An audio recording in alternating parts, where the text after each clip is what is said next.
Bien, buenas tardes a todos. Bueno, hoy tenemos la presencia del doctor Néstor Solari y su equipo, la doctora María Gabriela Colochini y la doctora Noelia Cortinas, en estas jornadas preparatorias del Congreso Argentino sobre Defensa Técnica de la Niñez, que organizan los doctores y que se va a desarrollar el próximo viernes, 17 de noviembre, en la Facultad de Derecho de la Universidad de Buenos Aires, a las 9 horas, y a los cuales invitamos que nos acompañen a ese gran evento. Bueno, el doctor Néstor Solari es un profesor reconocido de Derecho de Familias y Sucesiones, profesor titular de la Universidad de Buenos Aires. A su vez es doctor en Derecho de la Universidad de Buenos Aires y presidente de este Congreso Argentino de Defensa Técnica de la Niñez. Él va a disertar sobre dilemas y desafíos de cara a la defensa técnica de la niñez. La doctora María Gabriela Colochini es abogada y procuradora, residida en la Universidad de Buenos Aires en 1991. Es mediadora matriculada en el Ministerio de Justicia de la Nación Argentina desde 1996. Está ejerciendo la profesión liberal matriculada en el Colegio de Abogados de la Séptima Jurisdicción Judicial de Córdoba. Es abogada del niño inscripta en la lista del Colegio de Abogados de Cruz del Eje. Es docente de posgrado en la actualización de abogados del niño y derecho de familia y sucesiones, dependiente de la UBA, de la cátedra del doctor Néstor Solari. Es miembro activo de la comisión organizadora del Congreso Argentino de Abogados del Niño, autora de diferentes artículos en la revista de la Defensa Técnica de la Niñez, La Ley, SAIG y otros, y abogados del Cuerpo de Abogados del Ministerio de Justicia de la Nación del programa Patrocinar dependiente de la CENAVIR. La doctora Colochini va a exponer sobre cuestiones actuales sobre la defensa técnica de la niñez. Y también se encuentra presente la doctora Noelia Cortinas, quien es abogada, profesora en Derecho de Familia y Sucesiones, abogada del niño, y va a desarrollar, de la misma cátedra del doctor Néstor Solari, y va a desarrollar el tema la defensa técnica de la niñez en ámbitos extrajudiciales. Bueno, le agradecemos a ellos su participación desinteresada y bueno, comenzamos con el doctor Néstor Solari. Muchas gracias y lo dejo, doctor, con el auditorio. Bueno, gracias, muy amable. Agradeciendo en primer lugar al Colegio de Abogados de Marco Juárez, que también ha adherido al evento de este séptimo congreso. Gracias por las palabras, Verónica, para todos los presentes también, y en particular eh, la, destacar el tema de que, bueno, entre los asistentes no solamente están personas que tienen que ver con, o profesionales, mejor dicho, como abogados litigantes, sino también miembros del Poder Judicial, lo cual es importante porque en esto que siempre señalamos, en esta temática, al ser relativamente nueva, eh, es imprescindible todo lo que tiene que ver con la capacitación inicial y la dinámica en relación a los cambios que se van dando en esta temática. Como decía Verónica, ya pronto la semana que viene es justamente esta es una preparatoria de las que hemos hecho a lo largo del año, de lo que será el séptimo congreso, este año bajo el formato presencial, la vuelta al formato presencial, como lo era originariamente, y que para los presentes es importante reafirmar esta idea siempre de que desde la primera edición se ha logrado el objetivo, que es la confluencia de los operadores jurídicos de las distintas provincias, de manera tal de que el Congreso en realidad sea un intercambio acerca de la descripción en cada región o en cada provincia en relación a la temática. Y esto es importante destacar porque ahí se observa o se va observando año tras año la evolución y los avances y en particular las diferencias regionales que existen basadas en distintas realidades, problemáticas, esto tanto desde el punto de vista ya fuere profesional, judicial, administrativo, presupuestario, etcétera, de existencia de una ley provincial en relación a la creación del registro o no, etcétera, y que cada provincia y cada región tiene en relación a la temática realidades distintas que va afrontando para la implementación, ¿no?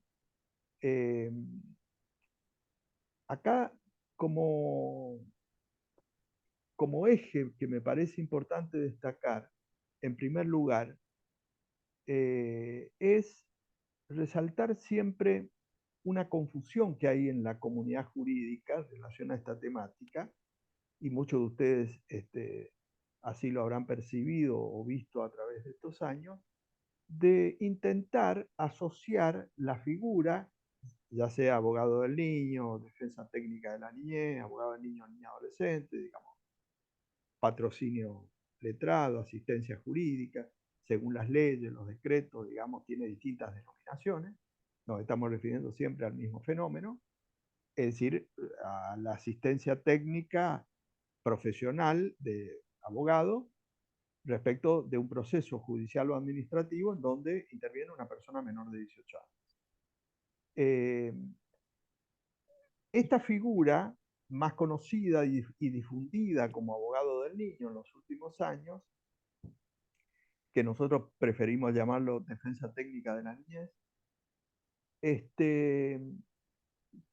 desde hace 10 años, un poco más, cuando recién se inició esta tendencia, en la comunidad jurídica se lo ha asociado o limitado al fuero de familia. Es decir, hay todavía una creencia errónea por parte de muchos operadores jurídicos de considerar de que cuando estamos hablando de abogado del niño, estamos hablando de las problemáticas intrafamiliares, que tienen que ver con el fuero de familia. Temas como filiación, adopción, responsabilidad parental, alimentos, etc. Ese es el primer mito que hay que aclarar, digamos, para evitar confusiones, porque la figura de abogado del niño, o patrocinio letrado, o defensa técnica de la niñez, tiene su origen en la Convención de los Derechos del Niño, en punto a los derechos y garantías procesales y constitucionales. Más simplemente como derecho humano. Por lo tanto, cuando estamos refiriendo a esta figura, estamos hablando de una garantía que hace a un derecho humano de la persona, en este caso menor de edad, en la cual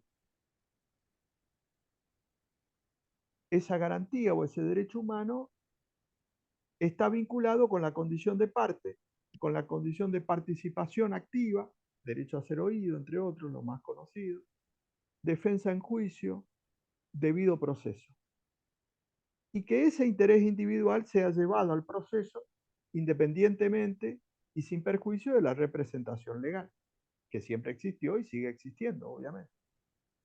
Es decir, en primer lugar, la figura de abogado del niño no viene a desplazar a ningún funcionario ni a ninguna institución ya preexistente. Eso es importante porque entonces, si fuera así, estaríamos diciendo, estamos sacando una cosa y poniendo otra con otro nombre. Lo que hay que percibir es que en aplicación de esta figura, lo que viene a ocupar es un lugar o un ámbito que el régimen clásico tutelar no lo tenía. Es decir, darle al niño, niña o adolescente la entidad de sujeto autónomo en ese proceso judicial o administrativo y por lo tanto ser parte y tener un abogado, que es lo que nos comprende a nosotros. Y por lo tanto, más allá de la representación legal, el niño o niña adolescente además va por derecho propio. Cuando digo además es no sustituyendo al representante legal. Y esta aclaración es porque no es que la condición de parte va a hacer que entonces el representante legal quede desplazado. Por lo tanto, es una figura, digamos, autónoma y que está dado en razón de ese cambio de paradigma, porque esta figura no era necesaria cuando el niño era objeto de tutela, cuando era objeto de protección. En virtud de la ideología de la ley Agote, de patronato del Estado, de principio de 1900, hoy derogado obviamente, en la cual el menor de edad, hoy conocido como niño o niña adolescente, era un objeto de tutela. Entonces no iba al proceso judicial o administrativo, sino a través de sus representantes. Como dice la palabra, el representante ocupa el lugar del representado. ¿Y dónde está el representado? Afuera. Porque el menor de edad era objeto de protección y de tutela. Esa ideología la tenemos clara, sabemos, y la comunidad jurídica se ha formado en torno a eso. De lo que se trata ahora es de comprender de que justamente ese paradigma es el que se ha superado o se pretende superar, porque en la práctica todavía quedan muchas más prácticas del viejo sistema que del nuevo sistema, en la cual, basado en la Convención de los Derechos del Niño, el niño de 0 a 18, de acuerdo al artículo 1 de la Convención, el niño es sujeto de derecho titular de los derechos y garantías. Derechos y garantías del primer artículo al último artículo de la Convención de los Derechos del Niño, que se refiere a derechos humanos del Pacto de San José de Costa Rica. Como siempre decimos, la Convención de los Derechos del Niño es la versión del Pacto de San José de Costa Rica en personas menores de 18 años. No hay ningún invento. ¿Qué es lo que reafirma la Convención? Que el niño, en su condición de tal, y no obstante sujeto a la representación legal, sin embargo, es titular de derechos humanos. Miren de simple que es. Y por lo tanto, todos los derechos humanos del Pacto de San José de Costa Rica le es aplicable a el menor de edad porque es persona. El Pacto de San José de Costa Rica, si ustedes ven, no dicen, cuando habla de todos los derechos humanos, no dicen los mayores de edad. ¿Cuál es la palabra que utiliza? Persona. Entonces, en virtud de ello, lo que la Convención destaca es que no obstante estar sujeto a la representación legal, es titular de estos derechos humanos. ¿De qué derechos humanos estamos hablando acá? Que es lo que nos compete a nosotros. Del ABC de los derechos humanos.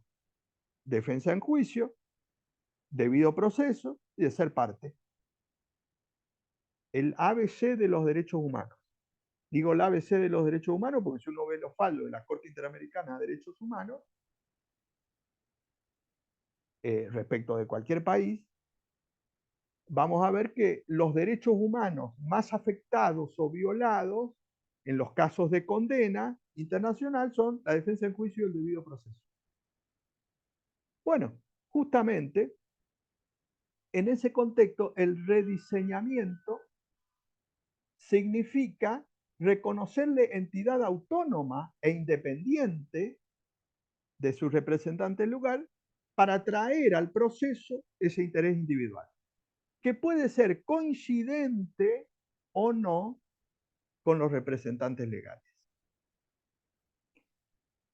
En ese contexto, la Convención de los Derechos del Niño habla de la asistencia jurídica y no dice en tal fuero, en tal tema, etc. Pero ya para bajar a un nivel más diario, vamos a decir. Argentina, como sabemos, dictó la ley 26061 de protección integral de los derechos de niños, niñas y adolescentes. La ley vigente sobre la niñez, la ley nacional. Y ahí hace una bajada en lo que a nosotros nos interesa, mucho más específica y puntual respecto de la figura de abogado del niño, porque sin llamarlo con esta palabra, en el artículo 27, el inciso C, dice, entre las garantías mínimas de todos los procesos judiciales o administrativos, destaco procesos judiciales o administrativos, no el fuero de familia, procesos judiciales y administrativos, entre ellos el fuero de familia, entre las garantías mínimas de todo procedimiento, dice, a ser asistido por un abogado, preferentemente especializado en niñez desde el inicio del proceso. Una garantía mínima, o sea que no puede faltar, insustituible.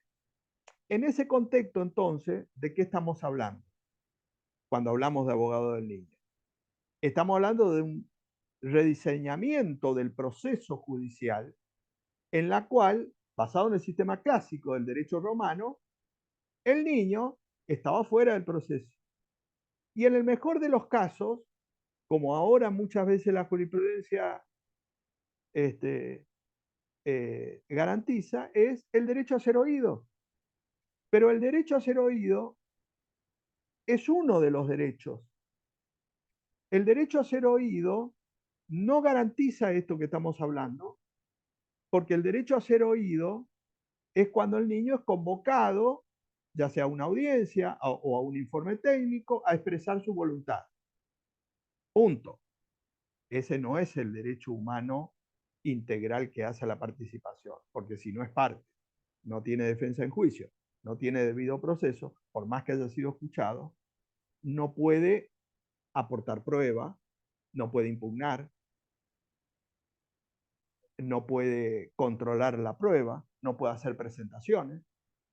Fíjense que si en todo caso su derecho se limitaría a que sea escuchado, imaginemos nosotros a un mayor de edad, apliquémosle el mismo concepto a un mayor de edad, en cualquier fuero y en cualquier proceso, en la cual un mayor de edad en cualquier juicio, el sistema le garantizaría su participación solamente con convocarlo a una audiencia y escucharlo.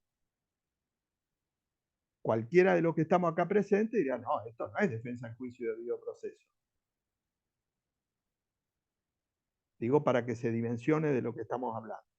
Por lo tanto, la garantía que estamos hablando acá, que lo dice el artículo 27, es que sea parte y que tenga un abogado, y que esté en igualdad de condición en la relación procesal con todas aquellas personas que son parte.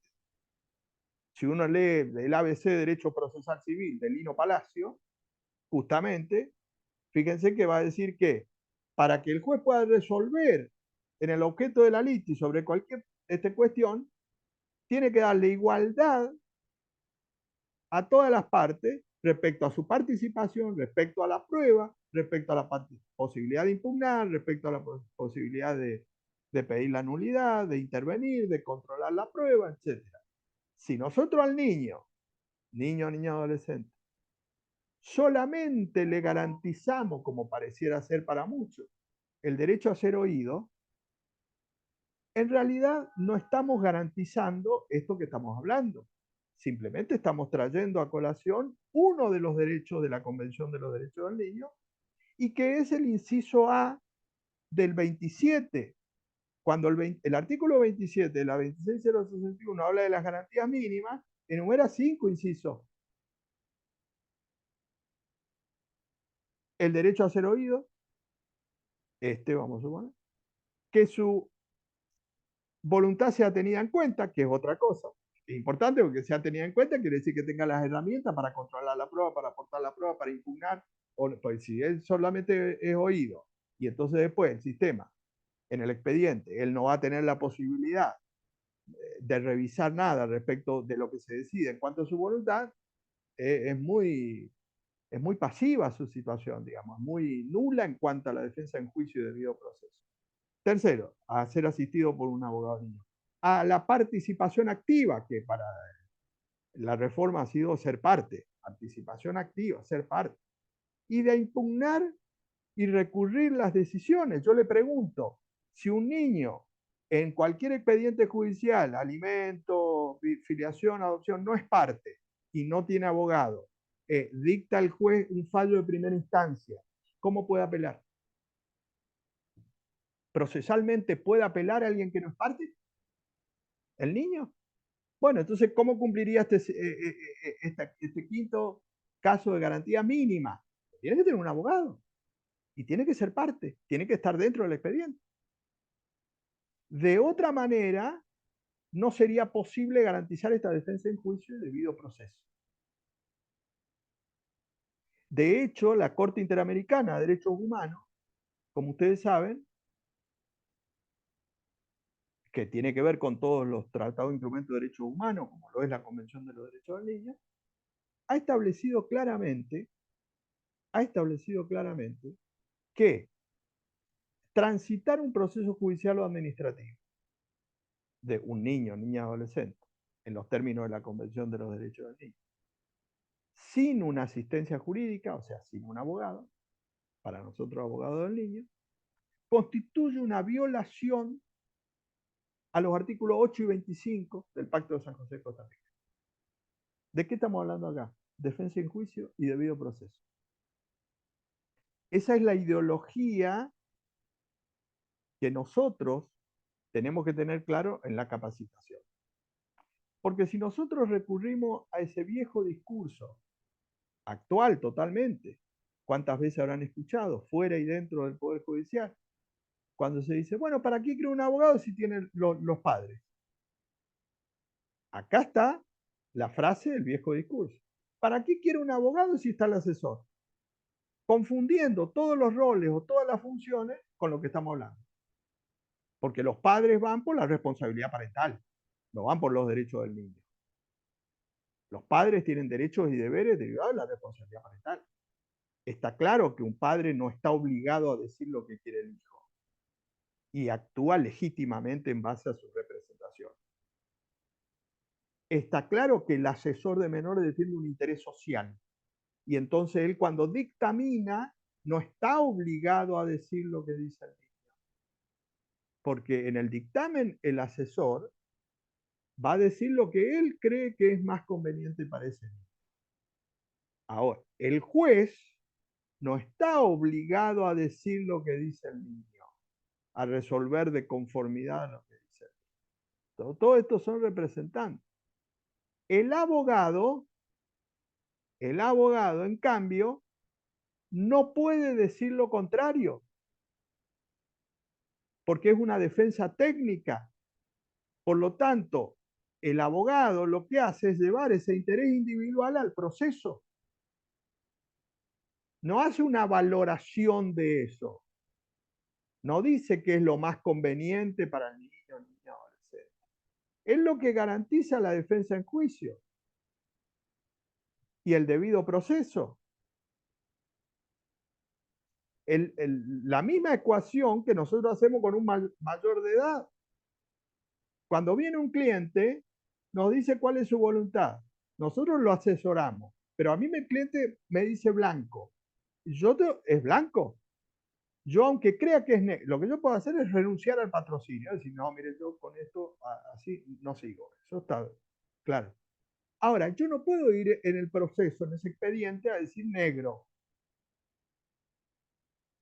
En ese contexto, digo, hay que diferenciar la representación legal, que son todos estos instituciones o funcionarios que ya existían y siguen existiendo y que no se contraponen con lo que estamos diciendo, con lo que es la asistencia técnica y jurídica respecto del abogado. Y en ese contexto, entonces, si tenemos claramente o si tenemos en claro este paradigma, significaría que la asistencia técnica jurídica es un derecho humano que es titular la persona.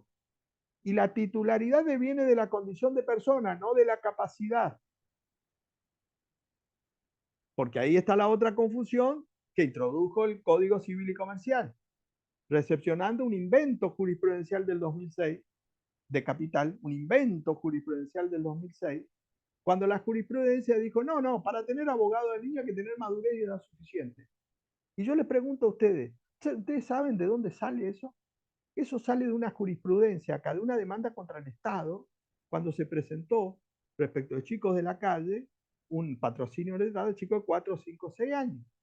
Y entonces la jurisprudencia, para evitar la demanda contra el Estado, dijo, no, en realidad invocando el artículo 27, cuando dice todo niño, niña, adolescente debe tener un abogado, asistencia jurídica. Ahí entonces la jurisprudencia dice, no, cuando el artículo 27, inciso C, de la 26.061 dice, ser asistido por un abogado debe entenderse que es con madurez de edad suficiente. Y entonces uno me pregunta y dice, doctor, ¿esto quién lo dijo? ¿Una convención internacional? No. ¿La Corte Interamericana? No. ¿El Comité de Derechos del Niño? No. ¿La Constitución Nacional? No. ¿La Convención de los Derechos del Niño? No. ¿La Ley 26.061? No, porque dice niño, niña, adolescente. ¿Y quién lo dijo esto? Un fallo jurisprudencial.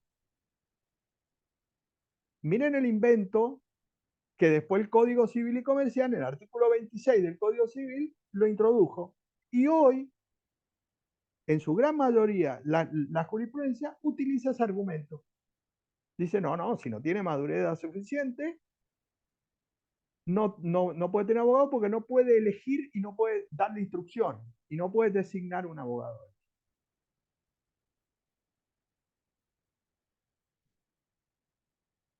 Entonces uno dice, pero el abogado está más que eso. A ver, una persona que está privada de su libertad, tiene una causa penal, se presenta al juez mayor de edad y le dice, yo no quiero tener un abogado. No quiero tener un abogado en este proceso penal.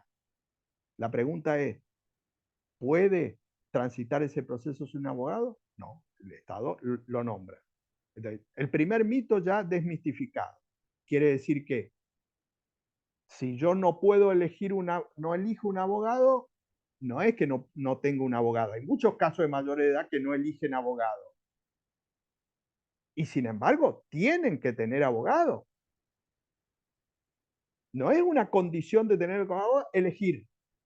La persona que está ausente y que se le está haciendo un juicio de ausencia con presunción de fallecimiento, ¿eligió un abogado? No. ¿Y tiene un abogado? Sí. Primera situación. El abogado es mucho más que elegir. Obviamente, en principio, el que lo elige es la parte, eso está claro. Segundo, no le puede dar instrucciones si no tiene madurez suficiente. ¿Cuántos casos ustedes conocen en el ejercicio de la profesión en la cual un abogado mayor de edad no recibe instrucción y sin embargo es abogado? Esta persona que no quiere tener en un juicio penal abogado, le dice, no, yo no te voy a dar ninguna instrucción. Ese abogado entonces va al proceso, en virtud del debido proceso y la defensa del juicio, y articulará las acciones y las medidas que considere convenientes. No deja de tener abogado. El ausente con presunción de fallecimiento, está ausente, no se sabe dónde está, ¿le da instrucciones? No le da instrucciones. ¿Y pierde el abogado? No. Porque artículo 18 de la Constitución Nacional, ni siquiera los tratados internacionales, artículo 18 de la Constitución Nacional, debido proceso y la defensa del juicio, es irrenunciable. Entonces no está vinculado con la capacidad, está vinculado con la titularidad de un derecho humano. Entonces cuando llegamos al menor de edad, al niño, miren lo perverso, en lugar de decir que es un derecho humano, decimos, no, esto es un problema de capacidad. Entonces el chico de 4 años, 5 años, 6 años, como no tiene madurez suficiente, que no tenga abogado. En lugar de reforzar el Estado, que ese plus de garantía de derechos humanos, le saca un derecho humano. ¿Qué es lo que tiene que hacer el Estado? Designar un abogado. Como obviamente al de 4 años yo no lo puedo traer como puede decirle usted quién quiere que sea su abogado. Lógicamente no va a poder elegir un abogado. Entonces, el recurso es que el Estado no le diga, bueno, porque vos tenés 4 años y no sabes lo que un abogado, transitaste proceso sin abogado. No, el recurso es, te voy a poner un abogado justamente en ese plus de protección.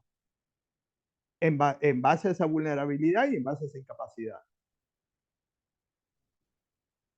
Y sin embargo, ¿qué hacemos nosotros? Le sacamos. Pero vamos a suponer que un problema de capacidad. Vamos a decir, no, tener abogado del niño no es una garantía mínima a un procedimiento, no es un derecho humano, no hace a la defensa del juicio, al debido proceso, hace el hecho de que tenga capacidad para elegir. Entonces, acá, el adolescente de 13 a 18, como ya tiene madurez suficiente, bueno, podría elegir y darle instrucción.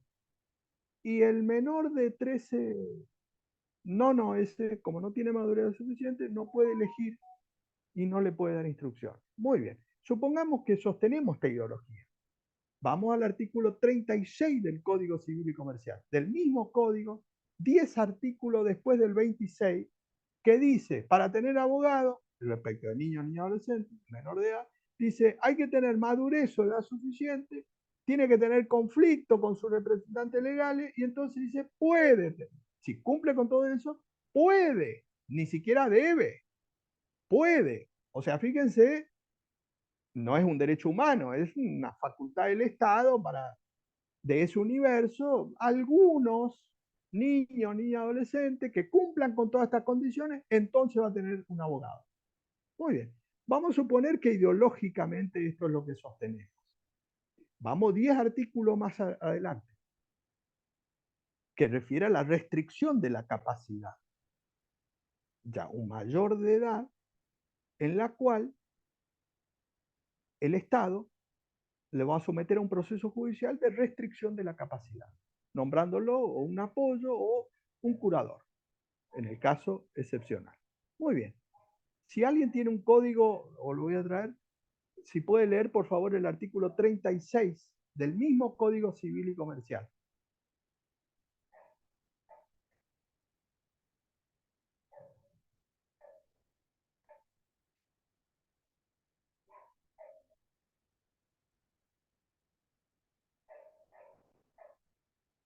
¿Alguien tiene un código? ¿Querés que lo lea? Lo leo. Bueno. 36. Artículo 36. Sí. La O sea, persona... 10 sí. artículos más del 26, de este artículo inventado por el Código Civil. Sí. La persona en cuyo interés se lleva adelante el proceso es parte y puede aportar todas las pruebas que hacen Hasta a su ahí, defensa. perdón. Es parte. Hay un loco suelto en la ciudad, ahí en Marco Juárez. Hay un loco suelto en la ciudad. Un loco mayor de edad no puede dirigir sus acciones ni él ni frente a terceros. Un loco de 40 años anda suelto por la calle. El Estado le dice, no, vamos a someterte a un proceso de restricción de la capacidad porque vos no podés dominar tus actos. Más que apoyo, estamos teniendo un curador. Muy bien. Ese loco suelto dice, es parte. El loco a lo mejor no puede designar un abogado, no puede decir nada. ¿La ley le saca el derecho humano a ser parte? No, avancemos. Seguimos con el loco este. Interpuesta la solicitud de declaración de incapacidad o de restricción de la capacidad ante el juez correspondiente a su domicilio o del lugar de su internación, si la persona en cuyo interés se lleva adelante el proceso ha comparecido sin abogado, se le Ahí debe voy. nombrar Ha uno comparecido para que lo sin, represente. perdón, ha comparecido sin abogado, porque el juez le dice, bueno, usted vamos a restringir su capacidad. Usted tiene abogado para designar, y el loco le dice, qué lindo día. No entiende nada el loco. O sea, no puede designar por sí mismo. Ahí viene el párrafo, entonces, para que lea. Dice, si comparece y no designa abogado, ¿qué pasa? ¿Le quitan el abogado? Se le debe nombrar uno para que lo represente y le preste asistencia letrada en el juicio. Listo. Es decir, no le quitó el derecho humano. No es un problema de capacidad, es un problema de titularidad de derecho humano. A él loco no tiene capacidad, porque no puede elegir un abogado, no le puede dar instrucciones, no puede él darse por sí mismo en la vida. Anda, imagínense si le va a dar instrucción a un abogado. La pregunta es, ¿pierde el derecho humano a esto? No. Entonces, si no es un problema de capacidad, sino de titularidad de derechos humanos, estamos hablando del mismo código, porque al niño, niña o adolescente, entonces decimos, no, el abogado del niño es un problema de capacidad. Estamos en el viejo sistema, encubiertamente, porque esto es una forma elegante, digamos, así no lo presentan al código, a ver si se entiende. Pues si yo lo presento así, digo, pero esto es todo viejo. Entonces lo encubren bajo una ideología, digamos, diciendo, no, claro, si no tiene madurez suficiente, entonces, qué bien todo el mundo. Y muchos jueces fundan sus resoluciones judiciales negando la figura de abogado del niño, diciendo, no tiene madurez suficiente. Si logramos en algún momento toda la capacitación que estamos diciendo, porque todo lo que estoy hablando acá, estoy hablando de ley, de leyes y de tratados. No estoy hablando, porque alguien puede decir, bueno, esta es la opinión de Solari. ¿A mí qué me importa Solari? Puede decir, hasta ahí es válido. Acá estamos haciendo un análisis de leyes y normas vigentes. Entonces, la pregunta es, ¿se dan cuenta ustedes que la diferencia que estamos hablando es ideológica, clara, y no es una teoría que digo, bueno, hoy me senté a inventar esta teoría ahora, miren, yo inventó una teoría. No, esto es toda una evolución que tiene que ver con esto, y por eso digo, para que quede claro, la madurez y edad suficiente fue un invento de la jurisprudencia en Cava en el 2006, que lo tomó el Código Civil y Comercial, principalmente para evitar las demandas contra el Estado respecto de menores de edad en situación de vulnerabilidad. Esto no lo va a decir nadie. A ver, nadie se va a poner acá y decir, mira, yo te voy a decir por qué la madurez, porque es políticamente incorrecto, a ver si se entiende. Ahora, nosotros como operadores jurídicos, si tenemos que capacitarnos, si tenemos que, por lo menos tenemos que saber la verdad. Y entonces, conocida esta circunstancia, entonces dice, bueno, yo defiendo la madurez suficiente. No, porque esto es un derecho humano. Entonces ahí es probable que como operador jurídico yo diga,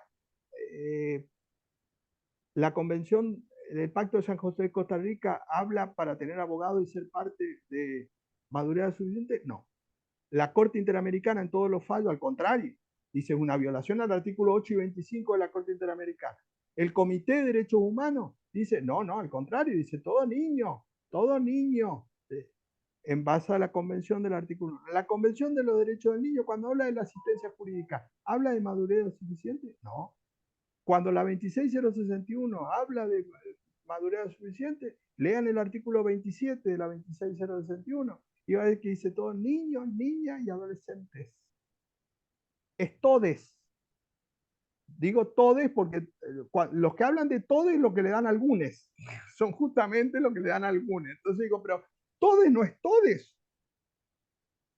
Digo eso porque la terminología, bienvenido sea, si coincide con la sustancia. Pero si la terminología es un engaño de la sustancia, digo, no, entonces, dame sustancia.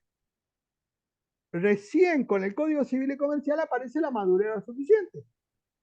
Entonces ahí lo que tenemos que saber que es una regresividad de derechos, porque estamos hablando de un derecho humano y pasamos hablando de una capacidad.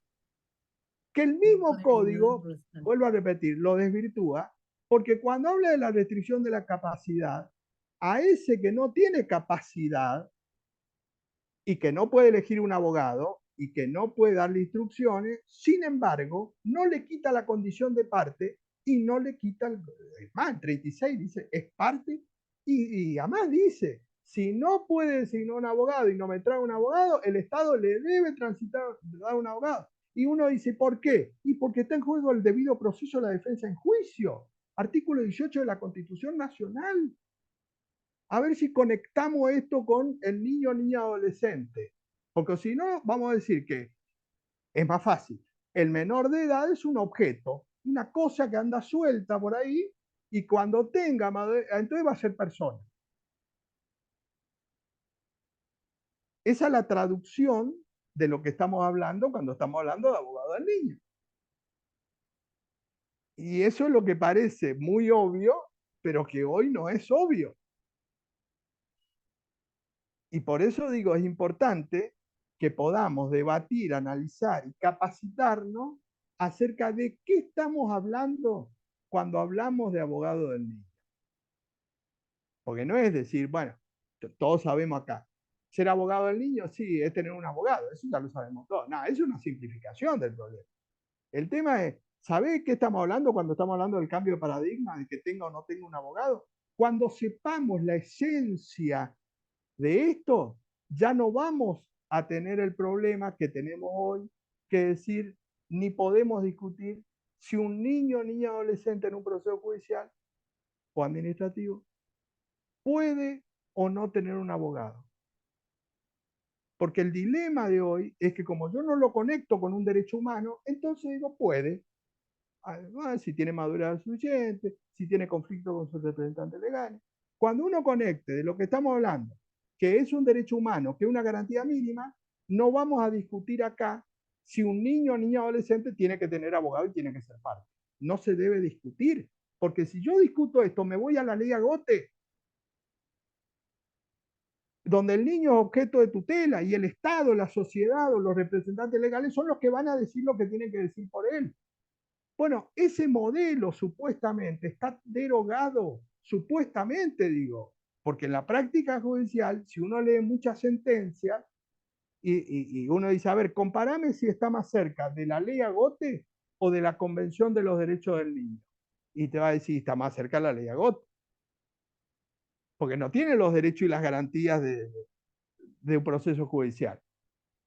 Bueno, eso es lo que tenemos que replantear o revertir en las prácticas argentina, digo en las prácticas argentinas, porque esto ya, vuelvo a repetir, la Corte Interamericana lo ha dicho muy claramente, y además forma parte del sistema convencional.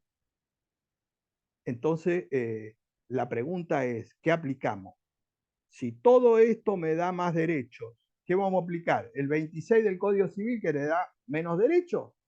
Para cualquiera que haya cursado en la facultad Derecho Constitucional, Derecho Humano, sabe que lo que las leyes pueden hacer es dar más derechos, progresividad de derechos.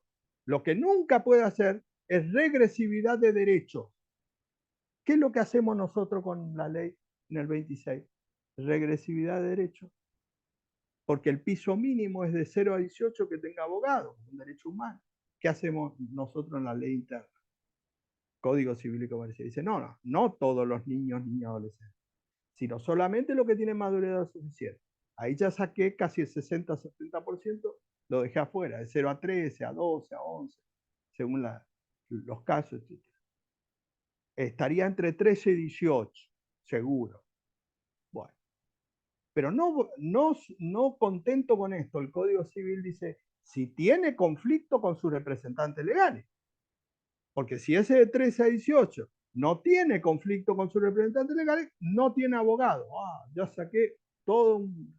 Entonces, me cumplió con los dos requisitos. Tiene madurez, tiene 16 años, tiene madurez suficiente, tiene conflicto con sus representantes legales. ¿Qué ha hecho el sistema judicial en muchos casos y en muchos fallos? Lo convoca a una audiencia al chico de 16 años y le dice, ¿vos querés tener un abogado? Y le dice, no. Entonces, no, entonces que no tenga abogado, porque tener un abogado es una facultad. Extraordinario el sistema. O sea, le sacó sus derechos y garantías. Imagínense si una persona puede renunciar a tener derechos y garantías. Claro, si yo le digo a una persona de 16 años, ¿querés tener un abogado? Y va a decir, no, ¿para qué? Si no sabe de qué se trata. Ahora, si yo le digo a esa persona, le digo, mirá, si vos tenés un abogado, podés tener autonomía y derecho en este proceso independientemente de tus representantes legales y que tu voluntad va a ser traída al proceso con un abogado. ¿Qué le va a decir el adolescente? Sí, yo quiero tener abogado. ¿Ustedes creen que un adolescente va a renunciar a su derecho? Y entonces el sistema le dice, no, él eligió no tener. Resultado práctico. Del 100% de los casos judicializados respecto a niños y adolescentes, la pregunta es en cualquier fuero, cualquier jurisdicción del país, ¿cuántos niños y adolescentes tienen abogados? No llega al 2%. No llega al 2% en la Argentina. ¿Qué quiere decir? Que los niños y adolescentes no tienen el derecho humano a tener un abogado. Es simple concreto y fáctico, esto que estoy diciendo.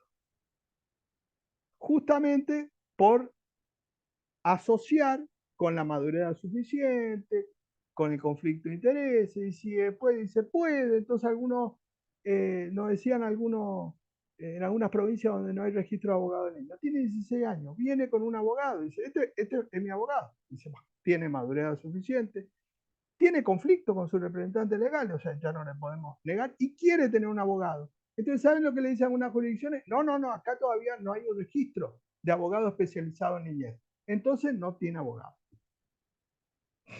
O sea, el camino siempre es volver al sistema viejo, que no tenga abogado, a través de recursos, excusas, etc. O en algunas provincias que dicen, no, como todavía no se aprobó la partida presupuestaria de los honorarios de abogados de niños que tiene que pagar el Estado, entonces todavía no podemos nombrar abogado. ¿Y qué tiene que ver? Es un problema mío. Si yo soy abogado y no voy a cobrar, es un problema mío. El juez me dice, no, usted su honorario tiene que cobrar. Entonces dice, espere que haya una partida presupuestaria de la provincia para que ver cómo usted se va a pagar los honorarios. Lo que quiero decir, tenemos que percibir acá, detrás de toda esta cortina, que en realidad el dilema está en el viejo y el nuevo discurso. Entonces, al menos yo, si voy a sostener el viejo discurso, que me lo cuenten bien. Y entonces ahí yo digo, no, estoy de acuerdo con el viejo discurso, perfecto. Pero que no me planteen como si fuese una cosa, digamos, nueva, o como si está a favor de abogado del niño, porque en realidad no está a favor del abogado del niño. Es una forma, toda esta exigencia o requisito, lo que quiero decir, es inventado por la jurisprudencia y por la ley argentina. Con lo cual ya ustedes tendrán en claro que todos estos requisitos, estas condiciones, son requisitos, condiciones limitativos para restringir el acceso a que un niño sea parte y tenga abogado. En ese contexto, entonces, uno podrá tener un elemento mucho más claro para saber, bueno, si está de acuerdo en que un niño pueda transitar un proceso judicial sin abogado del niño. Bueno, le dejo la palabra, cualquier cosa también en relación al Congreso. Mi Instagram es nestor.e.solari, que ahí subimos información respecto, obviamente, del Congreso y la preparatoria, actividades que le puedan interesar en relación a la temática, ¿no? Bueno, gracias y después abrimos a preguntas, cualquier cosa. No sé quién sigue. Ahí está. Doctora. Hola, bueno, me presento. Yo encima soy de Córdoba, así que quiero traer más restricción. Pero no invento yo.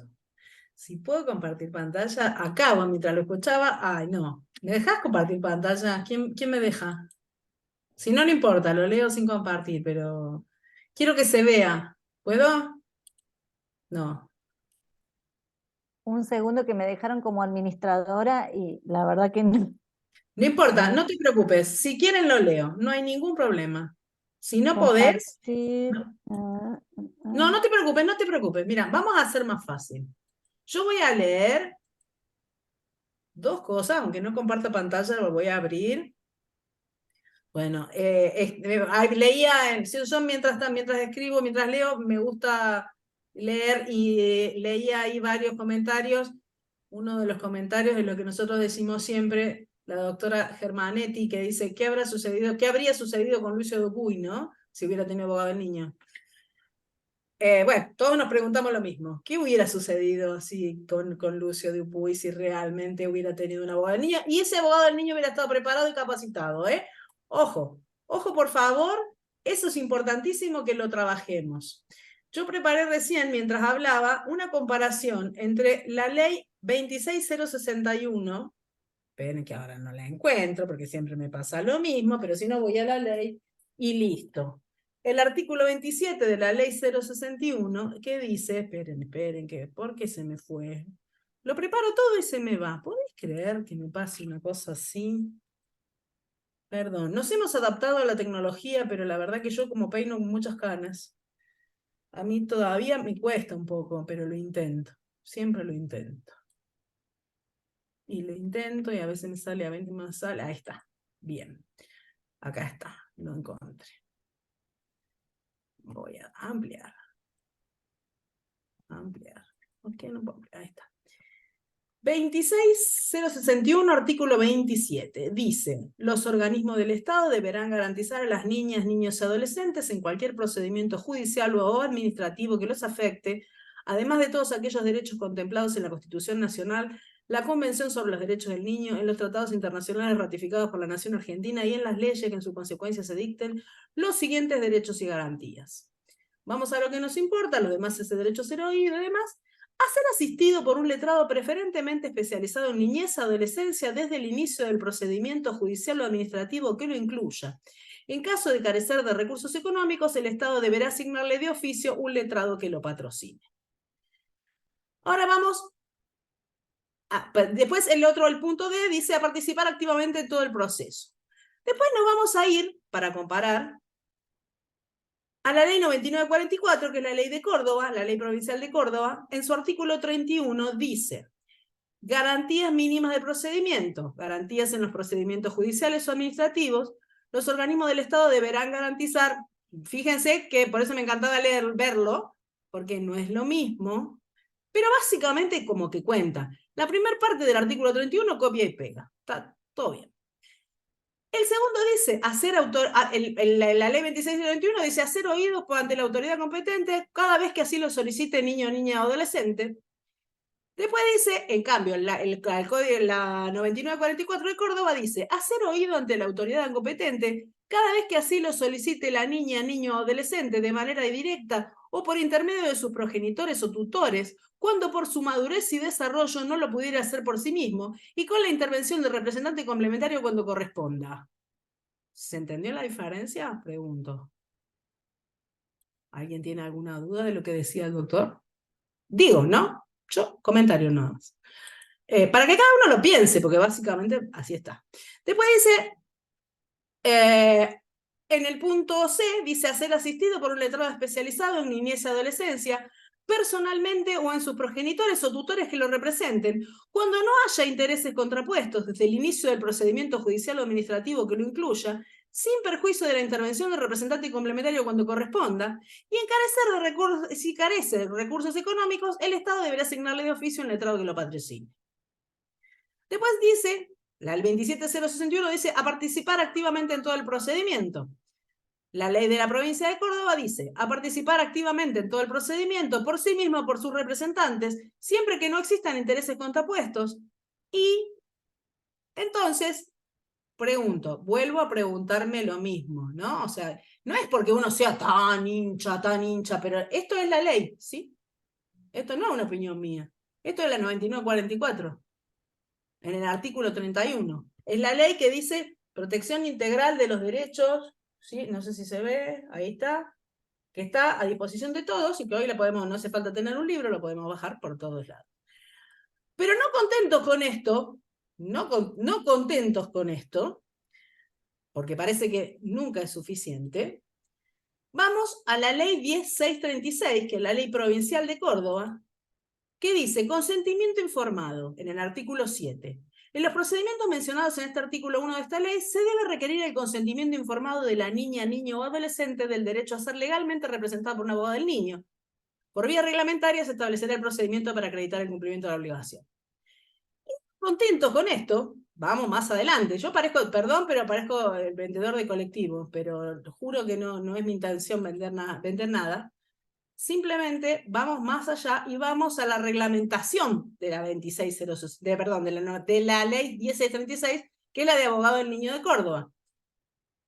Artículo 5, el decreto reglamentario 1571 del 22, que salió el 26 de diciembre del año 22, el juez o autoridad administrativa que intervenga en primera instancia en aquellas cuestiones a las que hace referencia el artículo 1 de la ley 1636, podrá requerir la opinión de organismos técnicos pertenecientes al Poder Judicial o a la Secretaría de Niñez, Adolescencia, Familia, dependiente del Ministerio de Justicia y Derechos Humanos, u órgano que en el futuro lo sustituya, según corresponda, a los fines de valerse de criterios y acciones interdisciplinarias de intervención, que teniendo en cuenta la madurez y la capacidad progresiva de la niña, niño o adolescente, le aconsejen sobre la pertinencia o modalidad de ejecución de la asistencia jurídica y defensa técnica pertinente. Se deberán valorar prioritariamente los informes de los profesionales que acompañan y trabajan con la niña, niño o adolescente en su centro de vida. O sea, pregunto, y me encantaría que alguien abriera los micrófonos y me diga, después de haber escuchado lo que dice el doctor, y después de haber leído nuestras leyes provinciales, ¿se acuerdan esto de regresividad de derechos? Nuestras leyes provinciales, ¿qué dicen? Si lo pensamos, ¿no? Lo pensamos un poquito, lo revisamos, lo consideramos, regresividad de derecho. Y regresividad de derecho, me parece que sí. Yo lo tiro. A mí me encanta que la gente lo piense, lo mastique, lo evalúe y lo pensemos. Porque la realidad es que cuando nosotros litigamos con leyes provinciales que son regresivas de derecho, tenemos un problema serio porque nuestra pelea siempre es mucho más ardua que la de otros lugares. En la provincia de Buenos Aires, hace muchos años que tiene abogado el niño, pero la ley de protección de los derechos integral no hace estas regresividades que hace la nuestra. Entonces nosotros en nuestra provincia, lamentablemente a veces vamos a los controles de legalidad y nos fundamentan en la ley provincial. Entonces ahí nosotros tenemos que empezar a decir, no, bueno, pero fíjese que esta ley, y ahí se nos complica mucho, porque bueno, primero sabemos, los que somos abogados del niño sabemos que no es nuestro trabajo, lamentablemente no somos lo más políticamente correctos. Nunca decimos cosas políticamente correctas, lamentablemente, porque pareciera que decir que el niño es un sujeto de derecho no es políticamente correcto. Entonces, esto es ley. Vimos la ley nacional, vimos las convenciones de derechos del niño y vimos cómo en nuestra provincia, como en muchas otras, ojo, a ver, hay provincias, estábamos hablando el otro día con Neuquén, que directamente dicen, no, la ley 2681 acá no. Acá no, en esta provincia no corre. Y está en la Argentina. Creemos, ¿no? Pareciera que está en la Argentina, pero no corre. Entonces, la realidad es que la convocatoria que queremos hacer desde este lugar y desde los lugares donde siempre nos tratamos de reunir es pensemos juntos, porque necesitamos poner en tela de juicio las cosas que parece ser. Yo trabajo hace mucho tiempo en Córdoba, soy abogada del niño, y cuando voy a CENAF me dice hace 20 años que hago lo mismo. Y mi planteo, porque la respuesta de ellos hace 20 años que hago lo mismo, yo le digo, mira, si hace 20 años haces lo mismo, en algún momento lo hiciste mal, porque hace 20 años era una ley y había una mirada. Hoy es otra. Entonces, si hace 20 años haces lo mismo, yo no sé en cuál de los lugares, pero en alguno de los momentos lo estabas haciendo mal. Lamento pensar que en realidad el cambio de paradigma todavía está verde, todavía el sistema de protección integral está verde, y con nosotros seguimos insistiendo que tenemos que avanzar en cómo hacemos la defensa técnica, y a veces nos encontramos con que no nos dejan hacer la defensa técnica. Y nosotros ya queremos seguir más adelante y decir cómo. ¿Cómo me presento? ¿Cómo hago un escrito? ¿Pido la nulidad? ¿No la pido? Y sin embargo todavía estamos empantanados en esto. ¿Pero por qué estamos empantanados? Porque en realidad, como bien dijo el doctor, hay una posición ideológica que en el fondo cree que cuando cambió la ley 26061, lo que hizo fue cambiar nada más que la autoridad de aplicación. Antes eran los jueces, ahora resulta que es el órgano administrativo. Pero el cambio no es de organismo de aplicación. El cambio es mucho más sustancial. Y muchas veces nos encontramos que esto se discute, esto se dificulta. Y seguimos estando empantanados, caminando parece a veces como que estamos en el medio de arena movediza, pero no nos vamos a caer. Entonces, a los colegas de Córdoba, los invito a repensarnos, a repensar nuestras prácticas y por sobre todo a releer y a decir, no tener miedo de pedir. Supóngase que a veces se nos complica cuando nosotros decimos, es inconstitucional, es anticonvencional.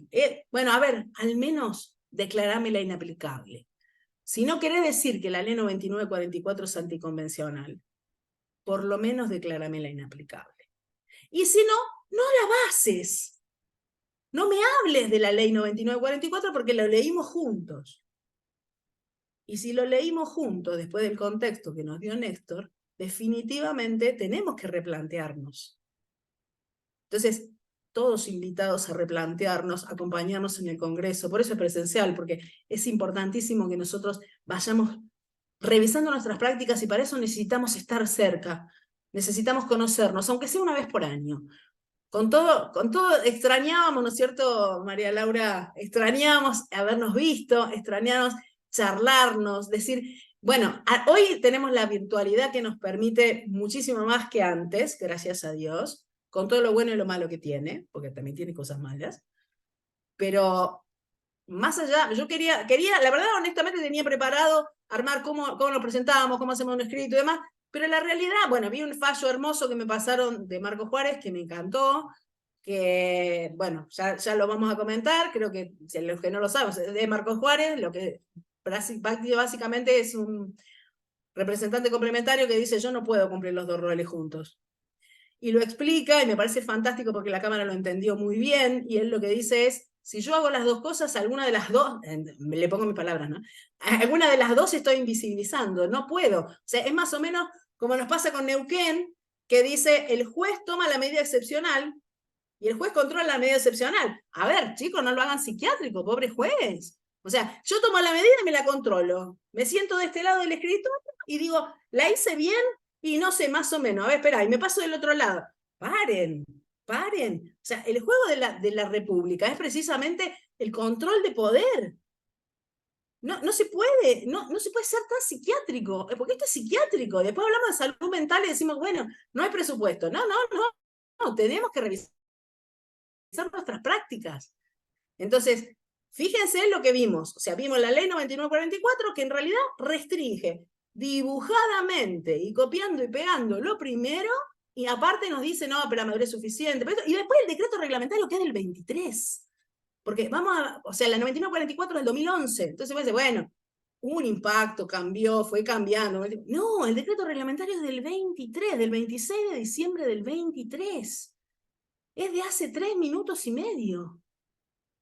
Y sin embargo, ¿qué hace? Nos sigue restringiendo.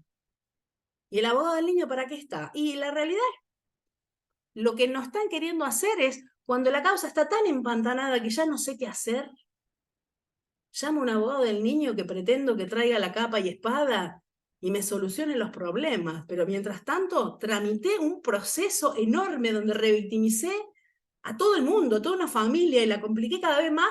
Y al final, cuando no queda otra, ya no sé qué hacer, llamo al abogado del niño. No, el abogado del niño, dice la ley 26 del 2001, tiene que estar en el principio. Porque nosotros podemos trabajar siempre y cuando eso esté. Ayer estuve en una capacitación de abuso sexual infantil que dio el tribunal la fiscal de Cámara del Tribunal de Cruz del Eje con el equipo interdisciplinario de Cruz del Eje y hablaron específicamente de eso. El abogado del niño en las causas de abuso sexual infantil es un elemento que a todos les sirve. Pero es impresionante cómo se valora y cómo se entiende el trabajo que se hace desde el interés individual. Por supuesto, el abogado del niño tiene que estar, obviamente, tiene que estar bien formado. Porque si no está formado, se le complica. Y como hay tanta cosa que confunde, no, que la madurez, que no esto, que no esto, y hay tanta posición ideológica subyacente, es sumamente importante que estemos bien formados. Por eso ya, para no hacerles perder más tiempo, porque son las 4:30 y que nos queda Noelia, bueno, los invitamos al Congreso y si no es en el Congreso, vamos a reunirnos a hacer capacitaciones. Por favor, estemos, porque los colegas que recién empiezan tienen muchas ganas de trabajar. Y los tribunales todavía no nos conocen. Cuando nos conozcan no nos van a dejar saltar. Quédense tranquilos, no nos van a saltar. Pero para eso nosotros tenemos que hacer bien nuestro trabajo. Y para eso estamos todos invitados a trabajar entre todos, colaborativamente. Porque nosotros no venimos a sacarle el espacio a nadie. El abogado del niño no es el asistente social, no es el psicólogo, es nada más que parte de un equipo interdisciplinario que definitivamente lo necesita y nadie está discutiendo la interdisciplina. Al contrario, es sumamente importante la interdisciplina. pero nosotros no somos un dibujo que puede venir un juez a decirnos cómo tenemos que hacer nuestro trabajo. Fíjense lo peligroso del decreto reglamentario. El equipo interdisciplinario nos dice cómo nosotros vamos a defender el interés. Somos abogados. A mí no me pueden decir cómo voy a defender el interés. ¿Me podrán ayudar si yo no sé cómo escuchar a un niño de 3 años? Eso por supuesto. Y es más, lo voy a aceptar, voy a estar feliz de que me asistan y que seamos, pero no le pediría nunca a un psicólogo que haga una apelación. ¿Por qué nos piden a nosotros que seamos psicólogos?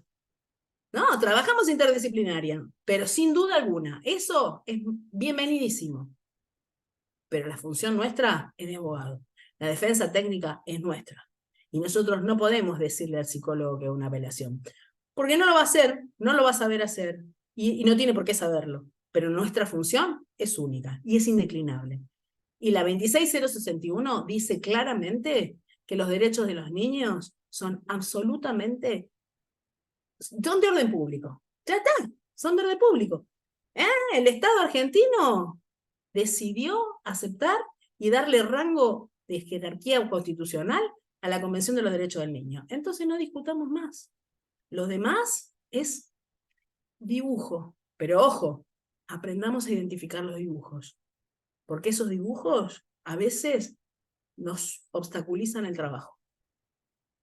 Entonces, bueno, todos invitados al Congreso y los dejo con Noel. Bueno, muchas gracias Marita. La verdad que me viene bárbaro tu exposición porque justamente vos estabas leyendo y estabas comentando lo que es, bueno, la Constitución Nacional, la Convención de los Derechos del Niño, la Ley 26.061, que es nuestro estándar de derechos humanos en materia de niñez y que es fundamental tener presente que estas normas están listas para ser aplicadas, porque son normas fundamentales en el vértice de nuestro sistema normativo en materia de niñez y son claras, son más que claras.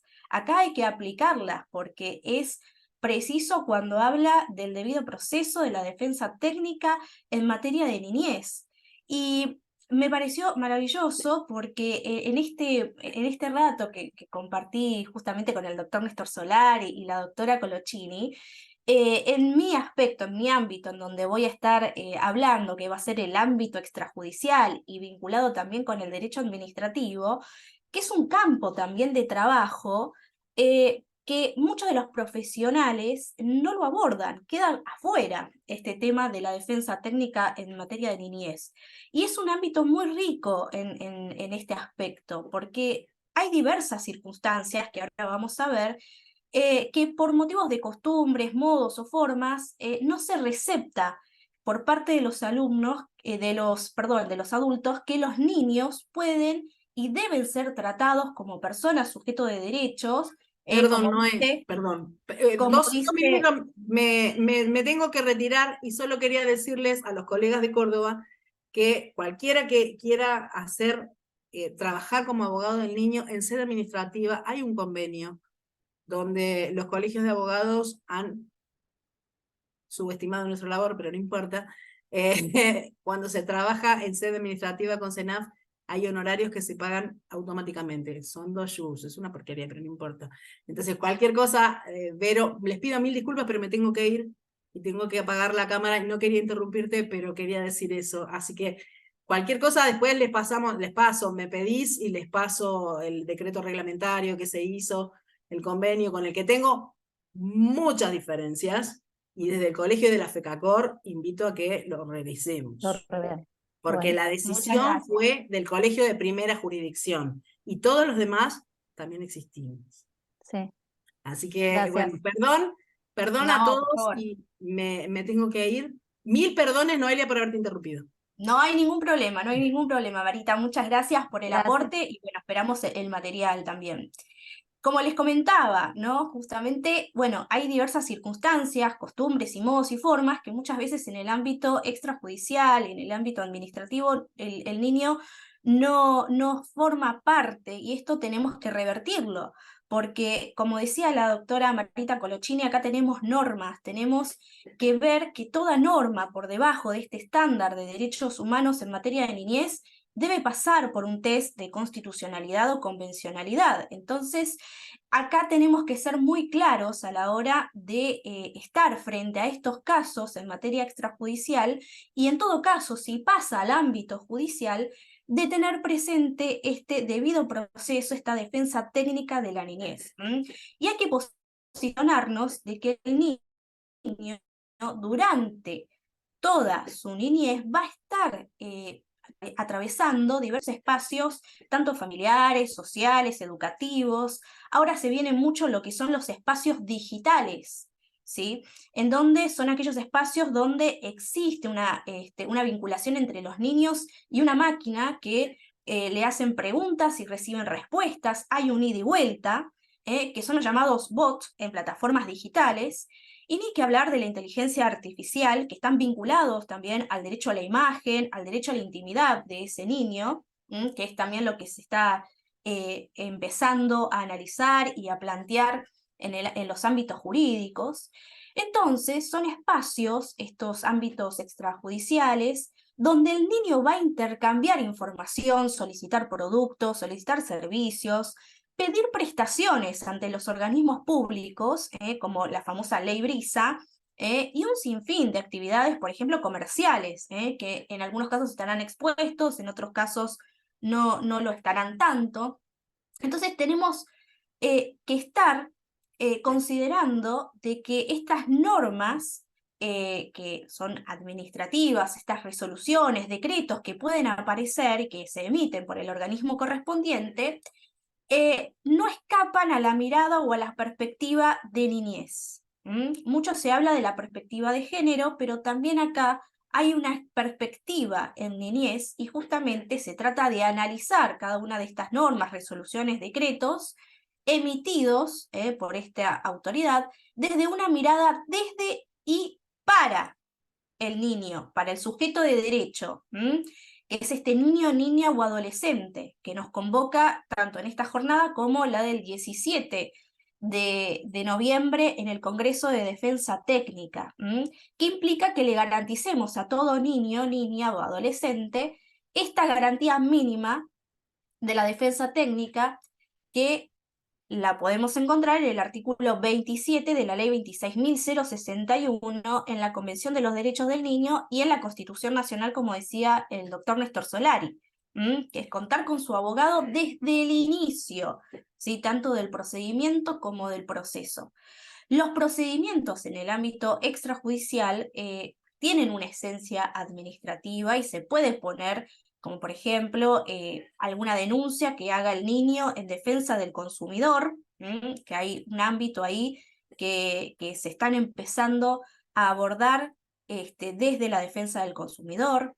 Hay reclamos escolares también, reclamos escolares hay muchísimos antecedentes jurisprudenciales que previamente, antes de iniciar estos reclamos judiciales, hubo un reclamo administrativo, un pedido de informes médicos, historias clínicas ante el hospital, ante la clínica específica, reclamos ante entes públicos o privados, y hasta cuestiones patrimoniales. El otro día podía leer en un portal judicial que iban a modificar la normativa correspondiente a la Comisión Nacional de Valores para que los niños de 13 años en adelante puedan acceder a los fondos comunes de inversión, que es una cuestión bien financiera que está vinculada, una norma vinculada específicamente a los niños, niñas y adolescentes, que los afecta directamente.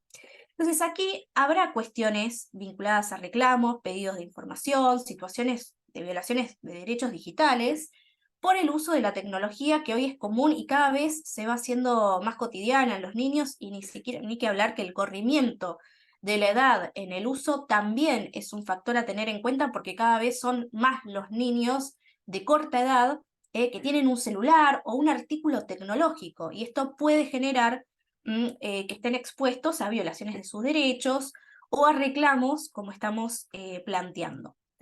Pero en estas etapas de resolución de conflictos o planteos de reclamos, por vías no judiciales, es donde el niño, niña o adolescente tiene que tener garantizado su derecho a la defensa técnica, ¿sí? El derecho también, el ámbito administrativo, también se encuentra sometido a este test de constitucionalidad y convencionalidad. Ojo, porque hay un artículo del doctor Comadira, que habla de la posición de la administración pública ante la ley inconstitucional.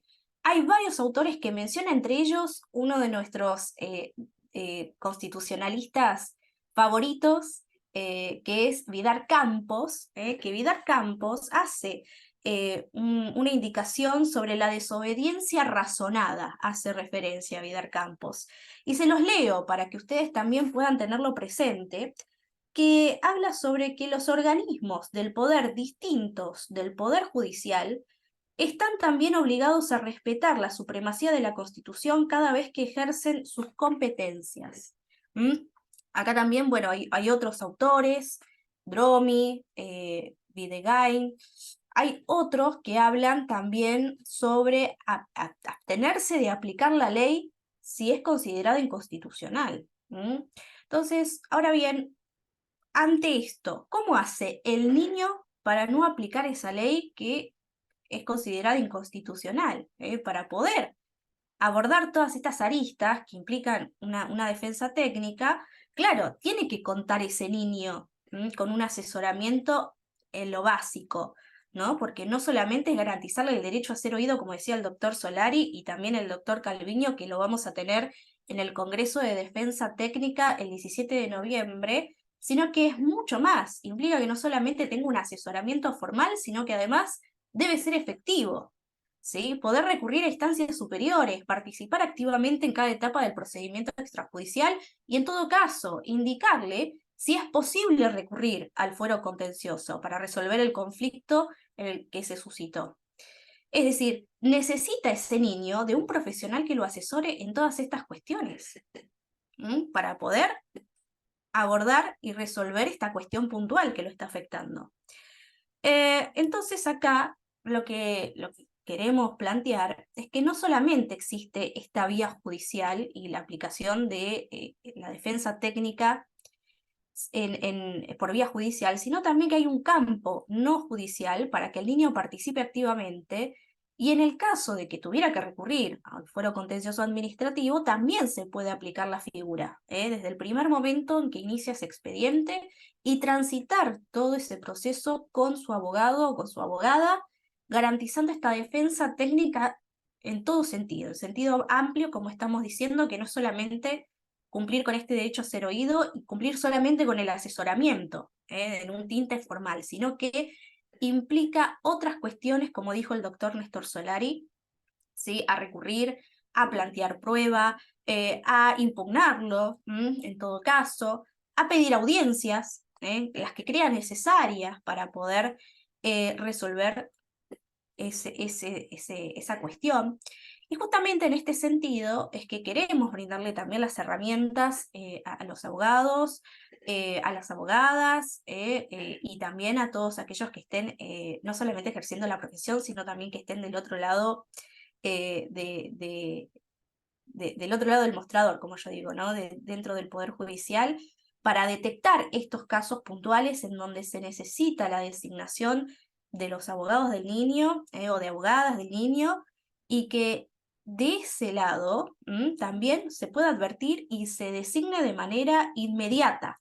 Lo ideal, obviamente, sería que desde el ámbito extrajudicial ya empiece a transitar ese niño con su abogado, su abogada, y luego al pasar por vía a la vía judicial, continúe ese letrado para acompañarlo en todas estas cuestiones que son esenciales para todo niño, niña o adolescente, ¿sí? Porque en donde hay un niño, niña o adolescente, donde hay un interés de ese niño, debe estar el abogado o la abogada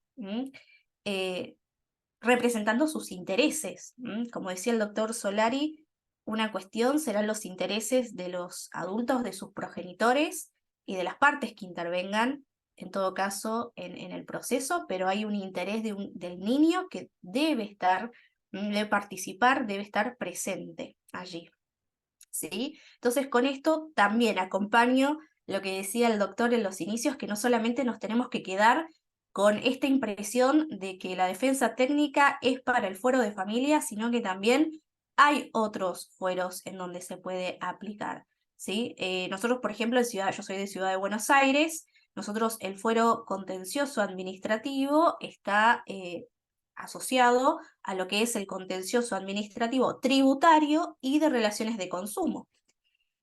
Pero igualmente es un fuero que se puede aplicar la figura del abogado del niño, en algunas situaciones se ha solicitado, pero es una figura que también tiene que estar para cumplir los estándares de derechos humanos en materia de niñez en este fuero que es el contencioso administrativo. Con esto, bueno, quiero redondear la exposición de hoy. No sé si el doctor Solari ahí se dio el audio.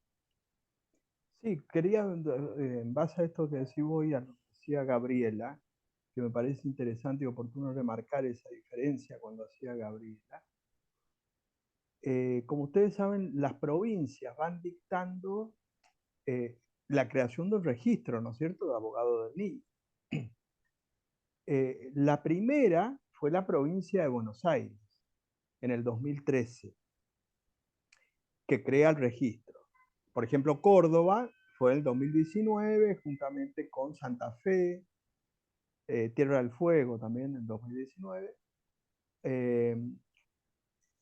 que de alguna manera vienen incorporando en cada provincia la creación de un registro de abogado del niño para ver de dónde va a salir la figura de abogado del niño. Muy bien. Hay un dato que es muy importante en esa comparación que ella dice, porque fíjense que la provincia de Buenos Aires, que fue en el 2013, fue la única ley, la primera, que se dictó provincial antes del Código Civil y Comercial. ¿Está? 2015, el Código. Y el artículo 1, el vigente de la provincia de Buenos Aires, refiere a todos los niños. Ahora voy a hacer una referencia. Pero todas las leyes provinciales, entre otros Córdoba, que se han dictado a partir del 2015, es decir, de la vigencia del Código Civil Comercial, metieron la madurez o edad suficiente. Esta secuencia es importante para saber la diferencia ideológica de lo que estamos hablando, porque no es casual. Entonces ahí aparece la madurez o edad suficiente en las leyes provinciales que se dictaron a partir del 2015. Se empezó una regresividad. Pero vamos a ver una cuestión más que me parece importante, por esto hago la referencia, una comparación más contundente que ustedes se van a dar cuenta sin ninguna aclaración ni ningún agregado más. La provincia de Buenos Aires tiene la ley vigente del registro en el 2013, ¿tá? Hace 10 años. El año pasado, el anteaño pasado, fin del anteaño pasado, como ustedes saben, en razón de las nuevas reformas del Código Civil y Comercial, la provincia van dictando códigos procesales civil y comerciales, o actualizando, o dictando códigos de familia en el sentido. Bueno, en esa línea, la provincia de Buenos Aires tiene un anteproyecto, todavía no se trató, digamos, de la parte procesal de civil y comercial en sintonía con el nuevo Código Civil y Comercial. Y en ese anteproyecto de la provincia de Buenos Aires en el 2021 se propone la modificación de la ley vigente de abogado del niño, ¿no?, que es la 14.568 del año 2013, la ley provincial. Modificar 2021. Entonces, en la modificación, yo les voy a leer el artículo vigente y el artículo que propone la reforma para ver ustedes lo evidente que es esta diferencia. Dice el artículo 1, vigente del 2013, en la ley provincial de la provincia de Buenos Aires, de la creación del registro de abogados del niño. La ley el artículo que está vigente dice: cumpliendo lo establecido por el artículo 12 inciso 1 y 2 de la Convención sobre los Derechos del Niño de Naciones Unidas. Perfecto, estamos en línea con lo que estamos. Convención de los Derechos del Niño. Artículo 8 del Pacto de San José de Costa Rica. Perfecto. Pacto de Derechos Humanos con jerarquía constitucional. Y del artículo 27 de la Ley 26061, esta que decíamos hoy, la Ley Nacional de la Niñez. Fíjense las tres fuentes normativas que utilizan el 2013 la ley vigente del registro de abogados de niños, y cumpliendo con lo establecido con la Convención, el Pacto de San José de Costa Rica y la Ley 26061, créase en el ámbito de la provincia de Buenos Aires la figura de abogado del niño, quien deberá representar los intereses personales e individuales de los niños, niñas y adolescentes legalmente ante cualquier procedimiento civil, familiar o administrativo que los afecte, en el que intervendrá en carácter de parte, coma, sin perjuicio de la representación promiscua que ejerce el asesor de incapaces. ¿Ya? O sea, todos los niños, niñas, adolescentes son parte y tienen que tener un abogado. Esa dice la ley vigente, el artículo 1 de la provincia de Buenos Aires. Hasta ahí estábamos en el mejor de los mundos. Ahora vamos al 2021, el anteproyecto.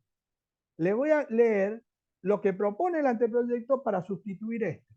Dice: regúlase la figura de abogado de niños, niñas, adolescentes. Porque dice abogada y abogado, para que no se escape nadie. Abogado, abogada de niña, niña, adolescente. Hago una pausa acá. Sacó la Convención de los Derechos del Niño, sacó el Pacto de San José de Costa Rica y sacó la Ley 2661. Vamos a suponer que se olvidó. Entonces vamos a seguir leyendo. Dice, regúlase la figura de abogada y abogado de niños, niños, adolescentes en el ámbito de la provincia de Buenos Aires, con la finalidad de garantizar a las niñas, niños y adolescentes, todos, ¿no es cierto? Hasta ahí vamos bárbaro.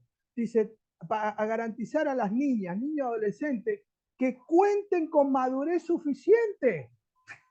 Pero entonces no es todes. Digo, es importante esto porque ahí se ve la ideología. O sea, metieron madurez de edad suficiente para que nadie se dé cuenta. Dice, niños, niñas, adolescentes. Dice, qué lindo, están todos. No, no están todos. Están todos los que tienen con madurez y edad suficiente. ¿Se dan cuenta ustedes de lo que estamos diciendo?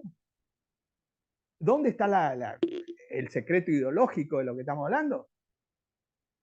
Entonces uno dice, pero ¿cómo? ¿No es todos los niños, niñas, adolescentes como la ley vigente? No, dice que tengan madurez y edad suficiente, el derecho a contar con asistencia letrada especializada para actuar por sí en sede administrativa o judicial en defensa de sus derechos personales e individuales, según lo establecido en la presente ley y sin perjuicio de la representación legal. ¿Cuál es la clave acá? Que el artículo 1 le agregó madurez suficiente como la ley de Córdoba, la 9444, que le agregó la palabrita, para que nadie se dio cuenta, madurez suficiente. Entonces en lugar de ser todo ese universo, dice, no, es alguno. Y esta secuencia que estoy hablando es muy importante porque evita toda interpretación subjetiva, porque digo, el artículo 1 vigente, que no habla de madurez suficiente, es del 2013. Y este anteproyecto del 2021, o sea, lo que estamos haciendo sin darnos cuenta, o dándonos cuenta en realidad, es una regresividad de derechos. Digo, vamos a ponernos un abogado del diablo. Yo pregunto a alguien, ¿tiene algún argumento jurídico? No, esto mejor que no se diga para que nadie se dé cuenta. Es lo único que yo puedo decir eso. Porque esto no es susceptible de interpretación. Hay un montón de cosas en el derecho que es interpretable, un artículo me dice una cosa. ¿Ustedes se dan cuenta de la secuencia ideológica de lo que estamos hablando, que es objetivamente clara? y que no es un rebusque, que uno dice, bueno, este le está encontrando un artículo, una coma. Está clarísima la diferencia ideológica. La ley de Córdoba, la ley de Santa Fe y la ley de Tierra del Fuego, que se aprobó en el 2019, abogado del niño, dice, tiene que tener abogado el niño si tiene madurez suficiente. Entonces ustedes se tienen que preguntar como operadores jurídicos, lo que decía antes, ¿de dónde salió madurez suficiente? Bueno, tenemos que saber que es un invento argentino. Es un invento argentino para volver al modelo, para que nadie se dé cuenta, para volver al modelo tutelar. Bueno, entonces vamos a decirlo expresamente. Si queremos el modelo tutelar, bueno, entonces vamos a decirlo. Tendríamos que derogar la Convención de los Derechos del Niño, tendríamos que cambiar todo el sistema legislativo. Puede ser algo que nos guste lo tutelar, pero está claro que legalmente no se puede sostener eso. Sin embargo, el legislador argentino, mientras nadie se dé cuenta, salvo que esto espero que el operador jurídico y el juez digan, no, esto es inconstitucional, esto es una regresividad de derecho. Esto, yo creo que un chico de 7 años se da cuenta de esto, ni siquiera un abogado, haciendo esta secuencia de lo que estamos hablando. Por eso es importante, como decimos, la capacitación para saber de lo que estamos hablando cuando estamos hablando de esto. Porque cuántos casos ustedes habrán escuchado en jornadas, congresos, en códigos comentados, en leyes. No, abogado del niño, si tiene madurez suficiente, y lo dicen con una seriedad bárbara. Y entonces uno le tiene que decir, ¿vos sabés dónde salió madurez suficiente? Yo decir, ¿cómo me va a preguntar de eso? Sí. Y el 99,99% decir, no, lo dice el Código Civil y Comercial. Claro. ¿Y de dónde salió eso? Se ignora. Y bueno, entonces por lo menos tenemos que saber lo que estamos diciendo. Y en ese contexto entonces el debate va a ser un debate un poco más científico. Porque vuelvo a repetir, todo esto que les cité hasta acá son leyes y códigos y tratados. No son, digo, página 13 de este autor, es una opinión doctrinaria. Un juez me puede decir, mire, eso es una doctrina que yo no estoy de acuerdo, hasta ahí es válido. Ahora, la pregunta es, una ley provincial como esa de Córdoba, si dice madurez suficiente, y todas las leyes de jerarquía superior de la ley de Derecho de Niño, Niña y Adolescente, la Convención y el Pacto de San José de Costa Rica dice otra cosa, una ley de jerarquía superior. ¿Puedo aplicar la ley de la provincia de Córdoba? Cualquier operador jurídico, el ABC del derecho, me dice, no, esto es regresividad de derecho. Bueno, si tiene todos estos instrumentos que le estamos diciendo, es posible que un juez o una jueza diga, esto es inconstitucional.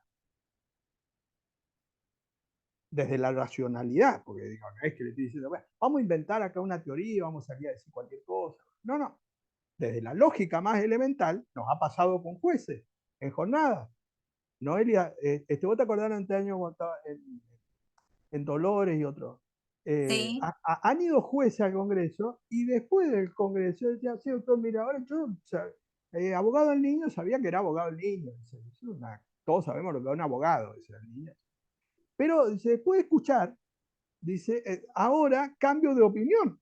Claro, pero no es que uno puede cambiar de opinión, no cambiar de opinión. El tema es que uno cuando tenga una opinión, tenga las herramientas y los elementos científicos de lo que está hablando. ¿Cuántas veces usted viene un cliente y lo citan al cliente y le dice, bueno, le cuento el caso? Y entonces le dice, cuando se va el cliente, le dice, bueno, voy a estudiar el caso. Cuando ustedes escucharon el caso, para ustedes era desde su construcción teórica o ese bagaje que podían tener. Resulta que después, cuando uno empieza a ver para hacer la demanda, llega a la conclusión que es B. ¿Cuántas veces nos pasó esto en la vida diaria? Si nosotros creíamos que era una cosa y después cuando empezamos a estudiar, digamos, a fundamentar eso, decimos, no, la verdad que esto es B. ¿Por qué? Porque tenemos otras herramientas, otros elementos que nos permiten, en este caso, cambiar de opinión. No es que uno cambie de opinión y dice, ay, me sedujo y le creo, porque esto no es una cuestión de fe, esto es una cuestión de dar elementos o herramientas científicas, y en este contexto, y por eso decía, si todos estamos de acuerdo cuáles son las herramientas científicas vigentes, porque vuelvo a repetir, esto no es doctrinario, es probable que acá y en cualquier lado ya no entremos a discutir si un niño o niña adolescente tiene que tener abogado. Porque si entramos a discutir eso, si tiene todas las herramientas, dice yo le estoy privando de un derecho humano. Entonces ya nadie va a decir, tiene que tener abogado, sí, tiene que tener abogado. Nadie va a decir, como ustedes escucharán mucho en el ámbito judicial, de decir, ¿para qué quiere un abogado si tiene a los padres? Esa persona que está diciendo no tiene las herramientas sobre lo que es, porque está confundiendo la responsabilidad parental con la defensa técnica. Entonces, tiene que ver un poco de qué se trata. Cuando científicamente vea eso, es probable que no llegue a esa frase hecha, que era de la ley Agote, porque en la ley Agote te dice, para eso están los padres. Bueno, tiene que reformular su discurso o reformular la ley, porque hoy la ley que estamos diciendo vigente desde el punto de vista constitucional, en línea con todo esto, y vuelvo a repetir lo de la Corte Interamericana, porque la Corte Interamericana, como ustedes saben, además de los fallos, dan dictamen acerca de la interpretación. En este caso, la observación general, cuando da la interpretación acerca de la Convención de los Derechos del Niño, sobre el instrumento de derecho del niño como derecho humano, específico, que le preguntan los estados, específicamente en punto a esto, dice esto de que la asistencia jurídica en un proceso judicial de conformidad con la convención es una garantía mínima y por lo tanto transitar sin ese abogado es una violación a los artículos 8 y 25 del Pacto de San José de Costa Rica, que es lo que dice el 27 de la 26.061, y que de esa doctrina de la Corte se tomó en el 2005 la Ley de Protección Integral de los Derechos de Niños y Adolescentes. Entonces, un juez hoy tiene que aplicar el artículo 27 de la 26.061. Olvídense del artículo 26, ni siquiera declaren la inconstitucionalidad, para no entrar en esa discusión. No. Apliquemos simplemente el artículo 1 y 2 del Código Civil y salgamos de esto, salgamos de esta restricción y vamos a una interpretación armónica del ordenamiento jurídico. Y en ese contexto, si tenemos esa herramienta y sabemos que uno es contradictorio con el otro, entonces vamos a decir, bueno, ¿cuál me vas a aplicar vos? ¿Una norma de jerarquía superior o una norma de jerarquía inferior? Yo le digo al juez, ¿me va a aplicar el artículo 27? Perdón, ¿me vas a aplicar la Convención de los Derechos del Niño o el artículo 26 del Código Civil y Comercial? Si me dice el Código Civil y Comercial, le digo, ¿pero quiere decir que el Código Civil y Comercial está en una jerarquía superior? No, va a decir el juez. La Convención. Bueno, entonces aplícame la Convención. No satisfecho con eso, le digo, si hay contradicción entre dos leyes, entre una ley general y una ley especial, olvidémonos de la Convención, vamos a leyes nacionales. Fíjense el razonamiento. Pregúntenle a un juez o a una jueza. Diga, mire, si usted me tiene que aplicar, antes de decirle el artículo, porque si no, no va a saber qué decir. Entonces, en teoría ustedes le dicen, si dos leyes de igual jerarquía, nacionales, están en contradicción, ¿usted cuál me aplica? ¿La ley general o la ley especial? Yo voy a decir la ley especial. Muy bien. Entonces, ahora yo le digo, dos leyes nacionales, 26061, Ley de Protección Integral de los Derechos de Niños y Adolescentes, la Ley Especial de la Niñez. Código Civil y Comercial, Ley 26994, una ley general, Código Civil y Comercial, entre los cuales está el tema de niñez, pero es una ley general, un código. Muy bien. Si el artículo 27 de la ley especial me dice que todos los niños, niñas, adolescentes tienen que tener patrocinio letrado, y otra ley nacional de igual jerarquía general me dice que solamente van a tener patrocinio letrado los que tienen madurez suficiente, conflicto de intereses y puede. Dice, ¿usted cuál me aplica? ¿La que me da más derecho o la que me da menos derechos? Y el juez me va a tener que decir, déjemelo pensar, porque es difícil que me diga la que le da menos derechos. Si ustedes tienen dos leyes, en la cual una le da más derecho y otra le da menos derecho, ¿a cuál aplican? Entonces, que un juez lo diga expresamente en su resolución, no, yo te voy a aplicar la que te da menos derecho, o sea, la 26, el artículo 26. Y es difícil que lo diga, pero si yo le pongo en esa construcción, digamos, en el debate de lo que estamos hablando, porque si no, si yo le digo, quiero abogado del niño, me dice, no, por el artículo 26 no tiene madurez, se termina la discusión y me quedo. No, yo en el escrito le tengo que decir, mire, yo veo acá, me doy cuenta ahora, que hay una contradicción entre dos leyes de igual jerarquía. La ley de la niñez, que es la nacional, me da más derechos, en punto a esto que estamos hablando. Y el artículo 26 del Código Civil me da menos derechos. Entonces, punto y coma, yo le transcribo los artículos. Al renglón seguido, le pongo al juez, preguntándole en el escrito. Le digo, doctor, frente a la contradicción de dos normas en la cual una le da patrocinio letrado a todos los niños, niñas, adolescentes, y otra norma de igual jerarquía que le da a algunos niños y niñas adolescentes, 2 puntos, le digo, doctor, ¿usted cuál me aplica, la que me da más derechos o menos derechos? Y vamos a ver qué le contesta. La pregunta sería, imaginémonos, ¿qué nos puede decir para aplicar el Código Civil y Comercial? No, el 27 no existe, eso me puede decir, sería una barbaridad. O declaro la inconstitucionalidad de la ley 26.061, es lo que podría decirme formalmente, sería imposible. Bueno, cuando nosotros tengamos todas esas herramientas de lo que estamos hablando, es probable que hay cosas que ya no discutamos.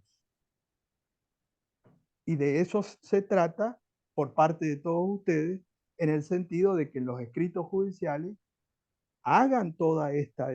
No pidan solamente abogado del niño. A veces le piden abogado del niño y le va a tirar con el artículo 26 del Código Civil y chao. Dígale, no, yo veo acá que hay este artículo, está en contradicción con este, y le hacen toda esa construcción. ¿Cómo va a ser en la resolución o en el proveído el juez o la jueza para decir aplico el Código Civil y Comercial? Yo apelo, me voy a la Cámara y le digo, mira, acá un juez me dice que me aplica una norma que me da menos derechos que una norma de igual jerarquía que me da más derechos. Ni siquiera estoy hablando de la Convención de los Derechos del Niño. Esa Cámara, yo creo que el prosecretario que lee ahí, resolverlo vos, porque esto ya no admite ninguna discusión, va a revocar ese fallo. ¿Qué va a decir la Cámara? Confirmo el fallo en la cual le da menos derechos. No me imagino. Y bueno, ahora, para poner en escena y en contexto esto, hay que saber de lo que estamos hablando. Porque si no, terminamos diciendo, ¿para qué quiere un abogado si tiene a los padres? Es una charla de café. Doctor, Sí, disculpe, le hago una preguntita y le aviso que a lo mejor se puede cortar el Zoom porque sí, tiene un tiempo. Acá ha pasado que ahora como está creado el registro de abogados del niño, no han aceptado el nombramiento de un abogado de confianza a un adolescente porque tiene que surgir del registro.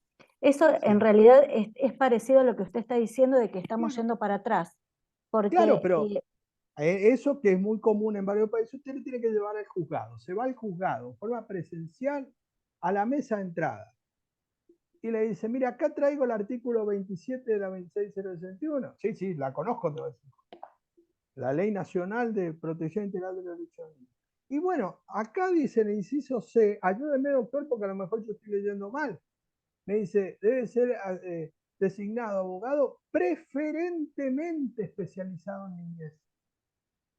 Preferentemente especializado en niñez.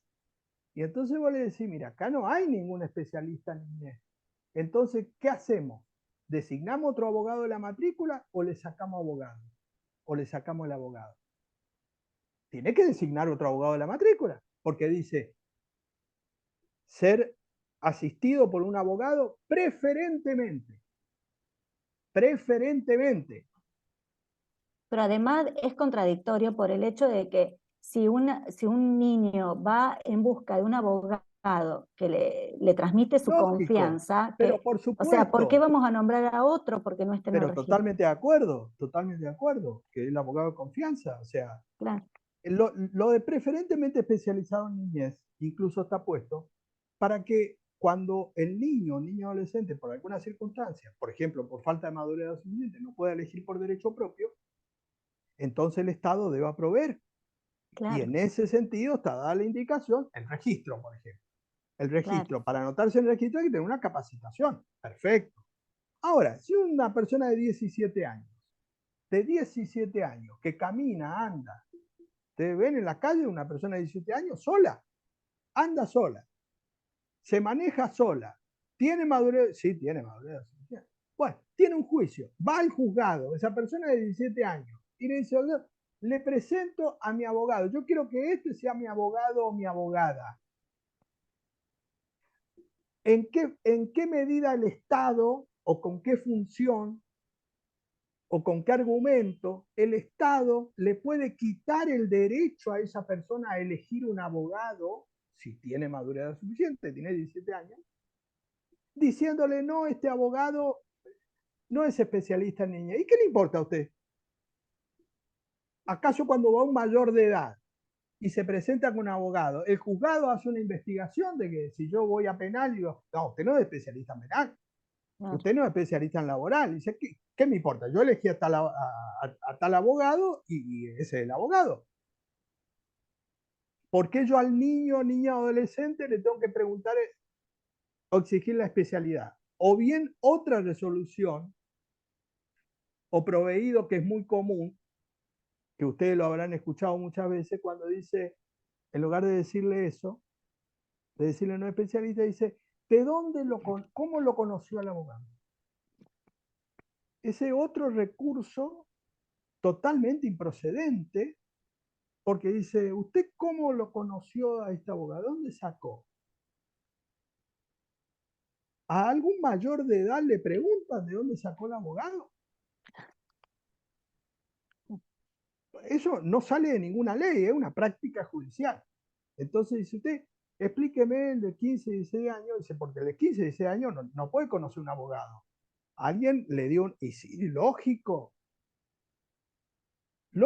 olvidémonos de un niño, un mayor de edad. ¿Cuánta gente conoce a su abogado en el bar, en la esquina de tribunales antes de entrar al juzgado? Si yo tengo un juicio, un ciudadano, puedo no conocer un abogado, le llamo a un tío, a un hermano, a un primo, a un vecino, le digo, che, mira, no tengo abogado, te doy una... Alguien le tiene que proveer, o inducir, que decir, fíjate, este abogado, tal cosa. Bueno, al mayor de edad, le preguntan eso, y el mayor de edad, si le pregunta, le va a decir, ¿qué le importa a usted?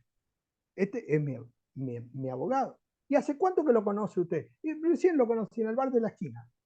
Nos encontramos y es mi abogado. Eso no está en discusión en el derecho mayor. Ahora, cuando llegamos al niño adolescente, hay muchos jueces que hacen una audiencia solo con el adolescente para indagarlo, a ver si no le pusieron el abogado los padres para que venga a decir lo que tiene que decir o lo que no tiene Es que que está decir. prevista, aquí en Córdoba está prevista que igualmente hasta le imponen el hecho de que si lleva un abogado de confianza, ojo que podés tener un abogado que te lo paga en la provincia. O sea, Claro, por también eso, acá el punto es, si esa persona con madurez o edad suficiente lleva un abogado, esto de confianza que vos decís, yo no encuentro ninguna razón o fundamento para que el Estado, a través de un juez, le indague acerca de su derecho. Porque no hay ninguna ley que me diga, no, acá hay que ver, hay que hacer un estudio acerca de ver si ese abogado, cómo lo conoció o no lo conoció. Claro, una persona de 16 años, lo normal es que no conozca un abogado O sea, lo normal es que a lo mejor el padre o la madre le sugirió un abogado. Hasta ahí, ¿cuál sería el problema? Porque el abogado, además, en el ejercicio de su profesión, en su buena fe y en su ética profesional, tiene que ser respetado. O sea, el sistema a mí no me puede decir que porque yo me presenté con un adolescente de 16 años, no solamente que lo está mandando al chico de 16 años, sino también me está mandando a mí. O sea, es una cosa demasiado perversa, porque es como que si el niño y el abogado están mandados por tercera persona y lo va a dirigir. Imagínense un abogado. Ustedes hacen un curso abogado del niño, están en el registro abogado del niño. Y un padre le llama y le dice, mira, mi hijo de 16 años tiene una causa y tiene que presentarse. Bueno, yo soy abogado del niño, me reúno con el niño, me voy muy bien. Muy bien. Entonces, usted imagínense que porque el padre o la madre fue el que me dijo que sea abogado del niño, vamos a imaginar de que ese padre o esa madre le va a dar las directivas para que el abogado del niño haga todo lo contrario al interés del niño. Me parece muy perverso. O sea, si fuera así la realidad, bueno, vamos a tener en cuenta, pues yo no veo que la gente que se especializa en abogado del niño dice, bueno, yo voy a dedicar de abogado del niño para esperar cuando tenga que ir con un niño, voy a asesorarlo todo lo contrario porque me va a mandar el padre o la madre, entonces yo voy a responder al padre o la madre. No, no veo que funcione así. De hecho, si el padre me dice, doctor, usted tiene que decir blanco, y yo le digo, mire, yo como abogado del niño en este caso es negro, es más probable que el profesional, le digo, yo voy a decir negro. No lo veo al profesional diciendo, bueno, sí, vamos a decir blanco. Y voy en contra del interés que estoy representando. Con lo cual estaría evidenciada la mala praxis. O sea, no. Voy a la práctica, digo, no me parece que haya esta problemática porque si fuera una problemática real, bueno, pero no lo veo. Si el abogado del niño le dice, no, acá esto es así. Si el padre me dice blanco, le digo, no, esto es negro. Perdóneme, pero lo veo más así del lado de un profesional. Pero bueno, por eso digo, hay toda una mística, una creencia, como que si de atrás lo lleva alguien, al niño, al abogado, para que diga todo lo contrario. No, me parece que la verdad no veo que en la práctica esté dado ese problema. Pero bueno, existe esta situación, ¿no? Bueno, doctor, muchísimas Bueno, gracias. bueno, Como es gracias a gracias ustedes. a la doctora Cortines y a la doctora Colochini también por el Gracias. tiempo. La verdad que muy claros y se nota la pasión que tienen sobre el tema porque lo han transmitido perfectamente. Estaremos allí en el Congreso acompañándolos porque la verdad que la capacitación y los eventos académicos para formarnos son geniales porque es un instituto que, como dijo usted, en Córdoba es bastante nuevito, así que les dejo la invitación otra vez a los colegas para que asistan y bueno, y muchísimas gracias a ustedes. Bueno, gracias a ustedes, gracias. Hasta luego, Gracias por la invitación. Y Gracias por bueno, todo. invitarlos al Congreso. Los vemos, esperemos verlos a todas y a todos en el Congreso de Defensa Técnica para seguir. Así es. Bueno, Muy excelente. bien, Muchísimas gracias. gracias. Muy amable, Hasta gracias, luego. gracias a Adiós, todos. saludos a todos.